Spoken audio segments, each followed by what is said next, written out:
सर्दियों की एक कड़ाके की सुबह थी। शहर के रेलवे स्टेशन पर इतनी घनी धुंध छाई हुई थी कि सामने खड़ा इंसान भी साफ दिखाई नहीं देता था। प्लेटफॉर्म के एक कोने में एक दुबला पतला सा लड़का हाथ में केतली और कुछ मिट्टी के कुल्हड़ लिए आवाज लगा रहा था। गर्मा गर्म चाय ले लो, चाय। उस लड़के का नाम अहमद था। उम्र मुश्किल से 12 साल, कद छोटा सा, कपड़े पुराने लेकिन साफ। उसकी आंखों में अजीब सी चमक थी, जैसे किसी बड़े सपने की रोशनी भीतर जल रही हो। लोग आते जाते उससे चाय लेते, कुछ पैसे देकर आगे बढ़ जाते तो कुछ मजाक भी उड़ा देते। अरे छोटे, पढ़ाई नहीं करनी क्या? एक युवक ने ताने से पूछा। अहमद ने हल्की मुस्कान के साथ जवाब दिया, साहब फिलहाल तो चाय बेचना ही मेरी पढ़ाई है। उसका जवाब सीधा था, लेकिन उसमें दर्द भी था और हिम्मत भी। अहमद का घर रेलवे लाइन के पास एक कच्ची बस्ती में था। टूटी फूटी दीवारें, टपकती छत और मिट्टी का आंगन। उसके पिता राशिद कई महीनों से बीमार थे। पहले दिहाड़ी मजदूरी करते थे, लेकिन अब बिस्तर से उठ भी नहीं पाते थे। अहमद सबसे बड़ा था। उसके 2 छोटे भाई बहन भी थे। एक रात उसने अपनी माँ को चुपके से आंसू पोंछते देखा तो उसका दिल कांप उठा। उसी रात उसने फैसला कर लिया कि वो अपने सपनों को कुछ समय के लिए रोक देगा और घर की जिम्मेदारी संभालेगा। अगली सुबह वो पास के एक चाय वाले के पास गया। चाचा, मुझे काम दे दीजिए। चाय वाले ने गौर से उसे देखा। काम आसान नहीं है।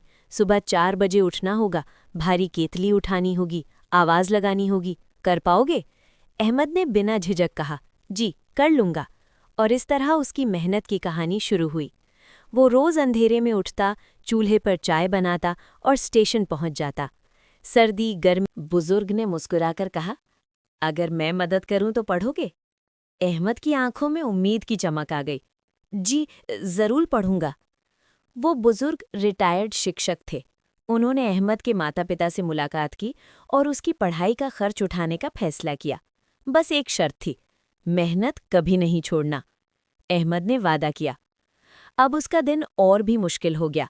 सुबह चाय बेचना, दोपहर में स्कूल, रात में देर तक पढ़ाई। कई बार नींद आंखों पर हावी हो जाती, लेकिन वो खुद को जगा लेता। माँ कहती, बेटा थोड़ा आराम कर लो। वो मुस्कुराकर कहता, अभी नहीं अम्मी, अभी मुझे आगे बढ़ना है। समय गुजरता गया। 10वीं के इम्तिहान में अहमद ने पूरे जिले में पहला स्थान हासिल किया। अखबार में उसकी तस्वीर छपी। चाय बेचने वाला लड़का बना टॉपर। जो लोग कभी हंसते थे, आज बधाई देने आए। अहमद ने किसी से शिकायत नहीं की। वो जानता था कि सफलता सबसे बड़ा जवाब होती है।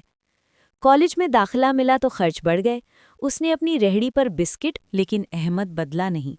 एक दिन वो उसी रेलवे स्टेशन पर गया जहां कभी चाय बेचा करता था। उसकी आंखों में पुरानी यादें तैरने लगीं। उसने देखा एक छोटा लड़का केतली लिए आवाज लगा रहा था, बिल्कुल उसकी तरह। अहमद उसके पास गया। नाम क्या है? अली। पढ़ना चाहते हो? लड़के ने चुपचाप सिर झुका लिया।